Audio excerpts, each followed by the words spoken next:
Walau hidup adalah permainan, walau hidup adalah hiburan, tetapi kami tak mau dipermainkan, dan kami juga bukan hiburan. Turunkan harga secepatnya, berikan kami pekerjaan. Pasti ku angkat engkau menjadi manusia setengah dewa.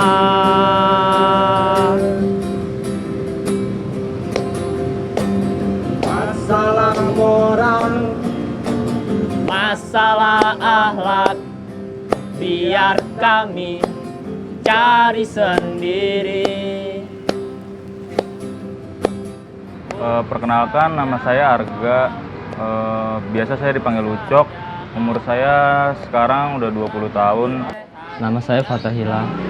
Usia saya sekarang 19 tahun.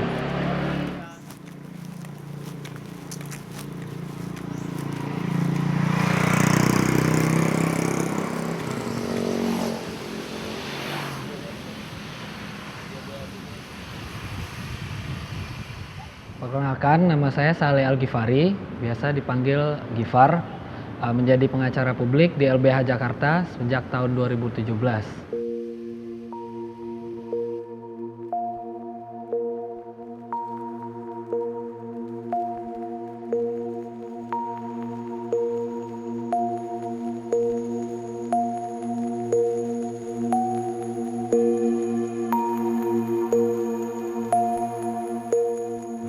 Jadi ketika gue lulus 2015 akhir, salah satu yang tes yang dicoba adalah tes hakim.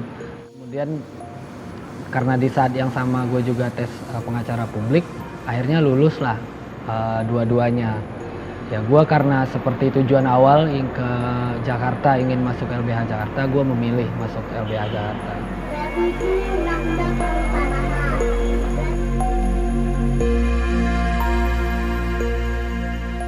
Dengan alasan ya sistem pemerintahan, sistem politik, dan segala macam yang menyebabkan orang-orang miskin semakin tidak beruntung, terutama dalam hak akses untuk mendapatkan keadilan. Menurut gua, menjadi pengacara publik lebih impactful terhadap situasi ini.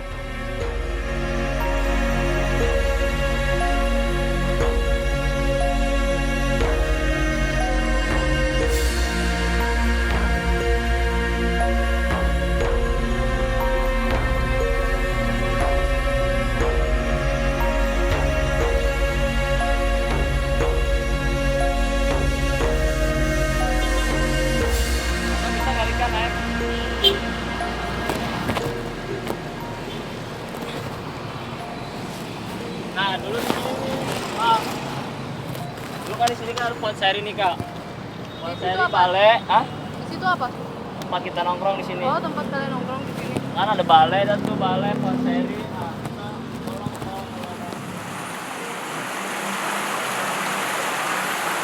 Ngabarin orang tua ya? Oh, bisa, Bang. Tahu lu coba turun.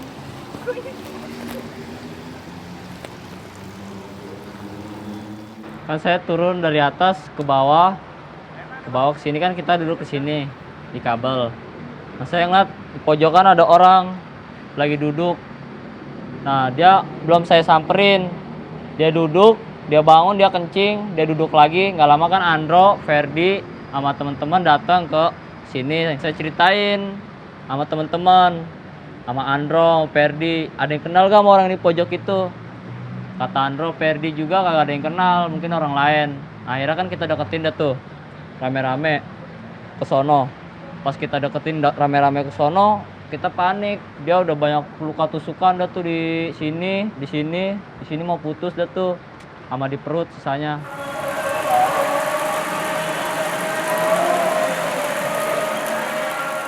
Saya sih waktu itu emang kepikiran itu mau ngebantu. Cuman kan saya lihat posisinya emang udah ada yang maju kan, udah ada si Fikri sama si Pata yang nanya-nanyain si orangnya ini nih yang sekarat ini.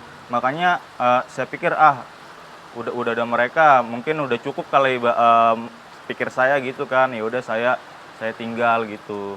Nggak taunya pas lama kemudian memang udah nggak ditolong.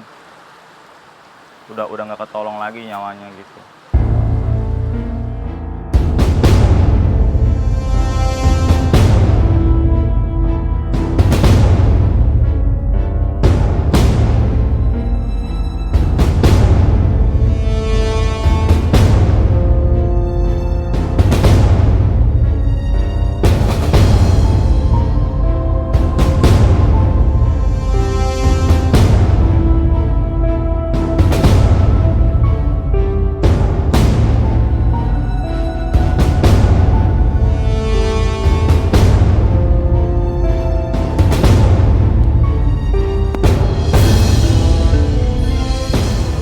Kan awalnya kan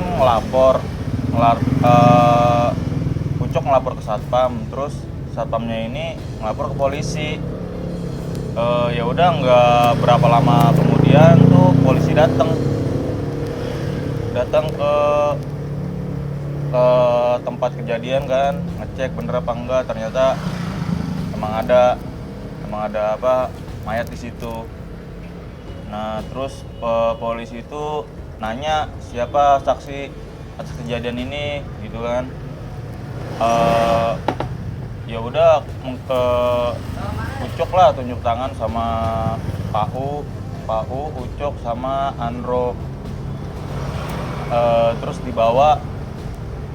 langsung dibawa ke Polsek Kebayoran Lama, Polsek Tangerang ya? Iya, Polsek Tangerang yang di Kebayoran Lama. Udah langsung dibawa ke situ kan.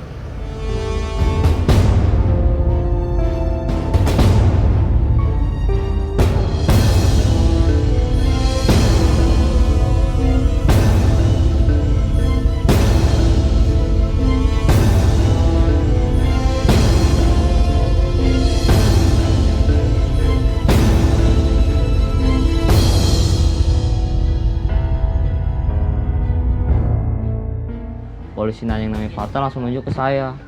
Lalu polisi di situ langsung mukul saya di situ. Saya di situ langsung joprak, kita bangun. Kita langsung diikat tangan diikat, kaki diikat, dipisahin, langsung digabungin sama si Andro dah tuh. Di situ ditanya-tanya, akhirnya kan kamu bagian ngapain, ngebunuh apa bagian ngebacok? Saya nggak ngapa-ngapain Pak, saya nolongin orang yang udah sakaratul maut, terus kita beliin air. Lalu polisi di situ langsung memukul kita. Pertama sih dia pakai barang bambu tipis gitu. Dia pakai bambu tipis. Ada tuh bambu patah, langsung pakai tangan. Nah kan di situ kan kita nangis nangis. Kita nggak ngaku bahwa kita ini ngebunuh si Diki. Akhirnya kita dibawa ke Polda Metro Jaya.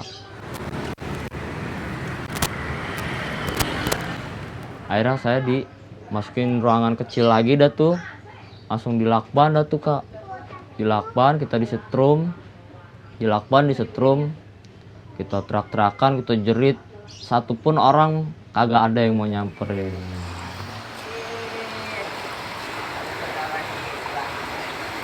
Halo, brother, saudara-saudara. Halo sobat. Gimana? Ini Ki kabarnya? Fikri. Sehat. Ini tadi, ini. Dari tadi menunggu perasaan yang sama. Ini tadi ngamen dulu macet kan.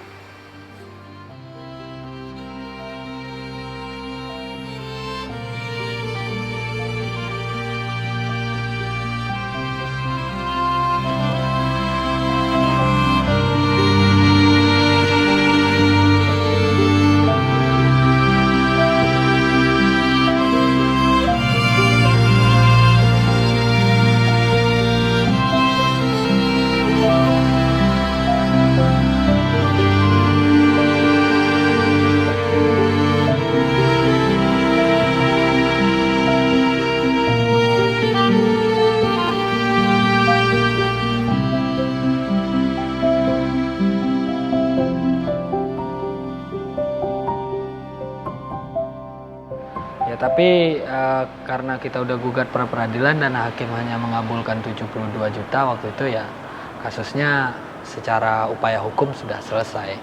Nah mungkin bisa diupayakan jalur lain, meminta ganti rugi ke LPSK atau ke lembaga-lembaga lain gitu. Tapi kita belum cek lagi.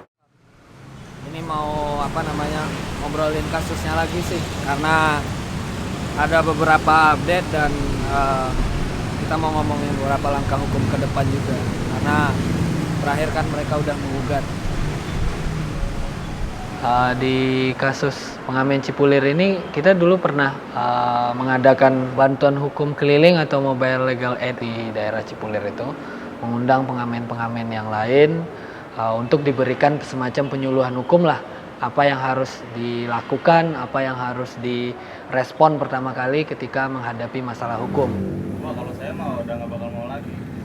Kalau misalnya suatu saat nanti kejadian ini terulang kembali gitu, misalnya saya mau dijadiin saksi lah, ikutin. Ini aja. Oh, nggak masuk kita ya?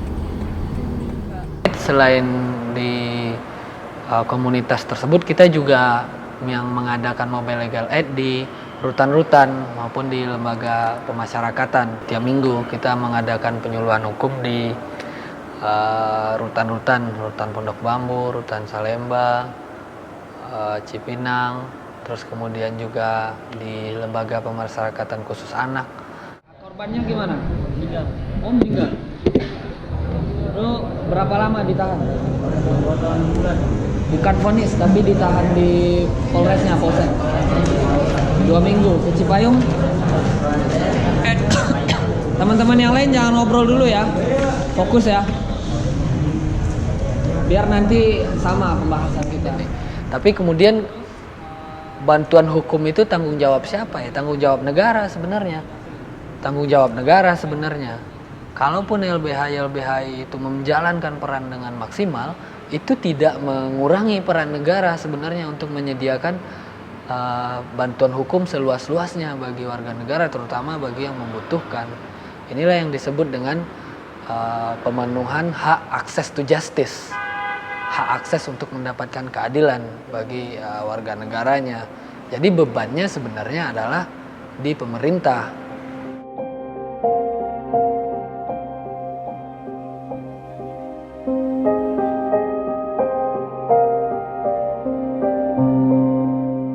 Ketidakadilan itu kan terjadi di mana-mana dan dengan beragam bentuknya. Salah satu yang kita identifikasi adalah ya ketidakadilan yang terjadi itu di masyarakat ya karena adanya ketidakadilan berdasarkan struktur sosial politik.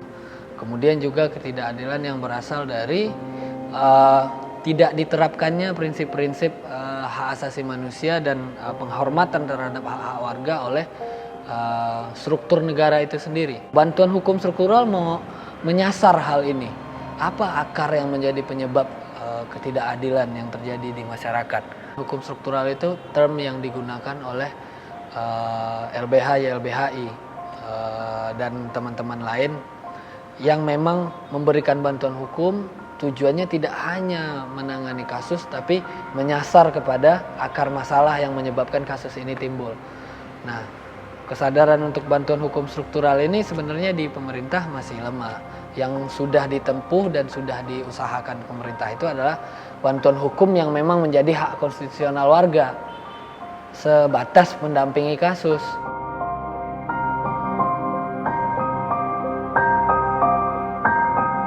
Ya, bantuan hukum struktural kan memang diperkenalkan oleh Adnan Buyung Nasution. Ya, kita yang menjadi agen untuk menyebarluaskan bantuan hukum struktural ini. Tidak ada keadilan. Saya berani ngomong tidak ada keadilan di sini. Udah benar-benar anak saya tidak bersalah. Udah benar-benar kasus salah tangkap sudah dibacakan semua, tapi katanya kadaluarsa.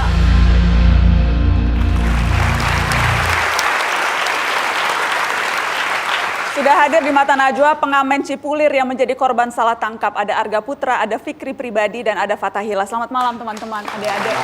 Terima kasih sudah bersedia hadir di Mata Najwa. Tadi itu ada cuplikan, itu ibunya Arga ya, ibunya Ucok. Itu di pengadilan ketika mendengarkan putusan hakim, tuntutan ganti rugi ditolak. Iya Kak. Kecewa luar biasa. Ya mungkin begitu Kak. Apa? Kok masih bisa ketawa-ketawa, Ucok? Iya. Apa yang Ucok rasakan? Sudah salah tangkap, masuk penjara, minta ganti rugi ditolak. Saya ketawa begini bukan kenapa Kak, karena saya udah nggak kaget. Ada perlakuan yang juga tidak enak yang Fikri terima? Banyak. Diapain, Fik? Banyak yang saya terima, saya dipukul, saya ditabok, dikelepakin kepala saya kan.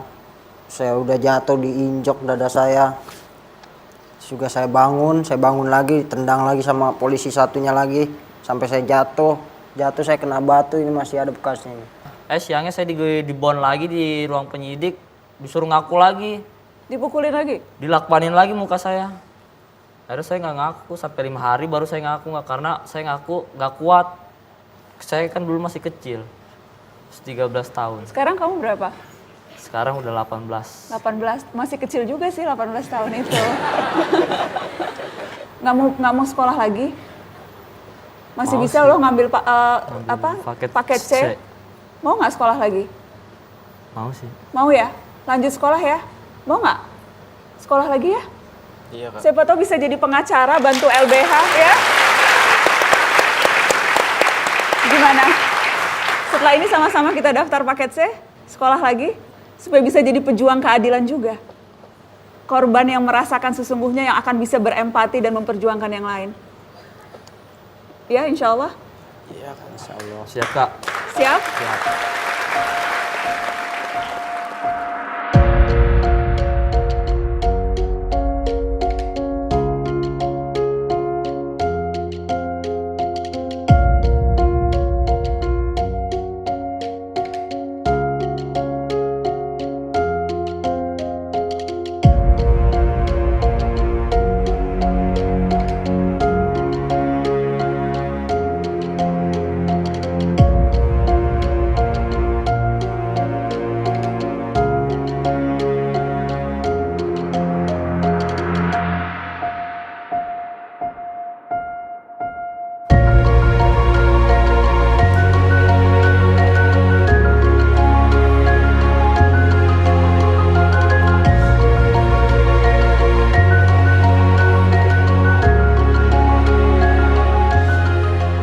Dikala negara tidak mau melakukan dan menggunakan berbagai resources yang ada di kewenangan mereka untuk membantu atau untuk memastikan korban-korban ketidakadilan ini bisa mendapatkan ganti rugi yang layak, maka kita warga negara lewat 1.000, 2.000, 3.000, 4.000, 5.000 kita bisa melakukan itu. Kita bisa menyekolahkan 3 anak yang masuk dan diperlakukan tidak adil di penjara, disiksa.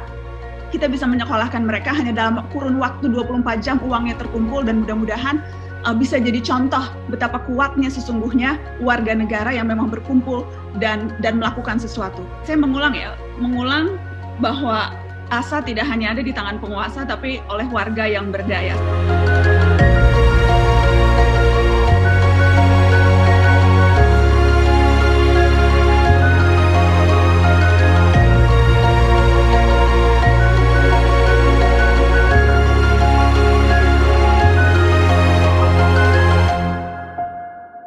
Dananya akan dikelola oleh LBH Jakarta dan insya Allah akan terus kita pantau dan mudah-mudahan juga teman-teman akan terus melihat gimana perkembangan sekolahnya Ucok sama Fatah supaya mereka juga terus semangat.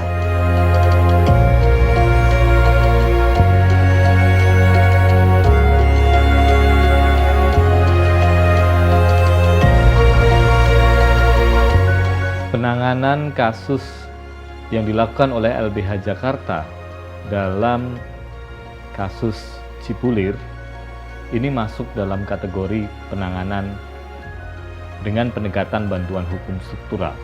Dalam kasus ini kita melihat bahwa ketidakadilan betul-betul nyata.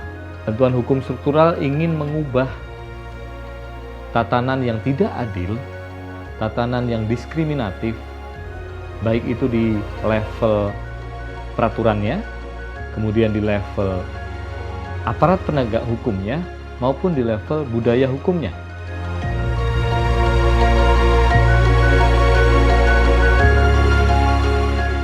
Negara ke depan mengambil pelajaran dari kasus ini. ketika terjadi kasus-kasus seperti ini di luar sana, mereka bisa menuntut negara untuk bertanggung jawab terhadap kasus salah tangkap, kasus penyiksaan yang dialami mungkin oleh saudara mereka, keluarga atau kerabat mereka. Ini yang kami tunjukkan. Karena bantuan hukum sekali lagi ingin mengubah tatanan sosial yang tidak adil, tatanan hukum yang tidak adil, tatanan budaya yang tidak adil menjadi lebih baik. Bantuan hukum struktural masih sangat relevan karena kita tahu sendiri semakin banyak kebijakan-kebijakan yang dikeluarkan oleh pemerintah yang itu mengorbankan warga-warga miskin maupun kelompok-kelompok minoritas.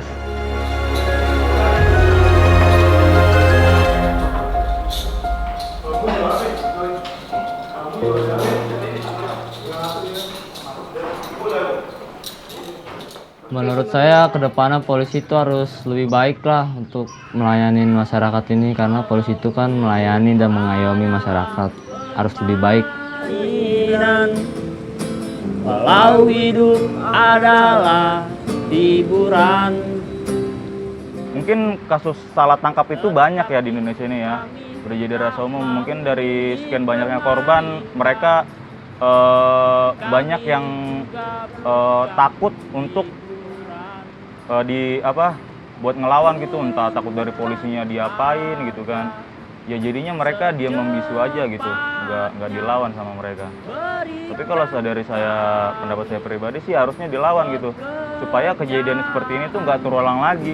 Pasti ku angkat engkau menjadi manusia setengah dewa.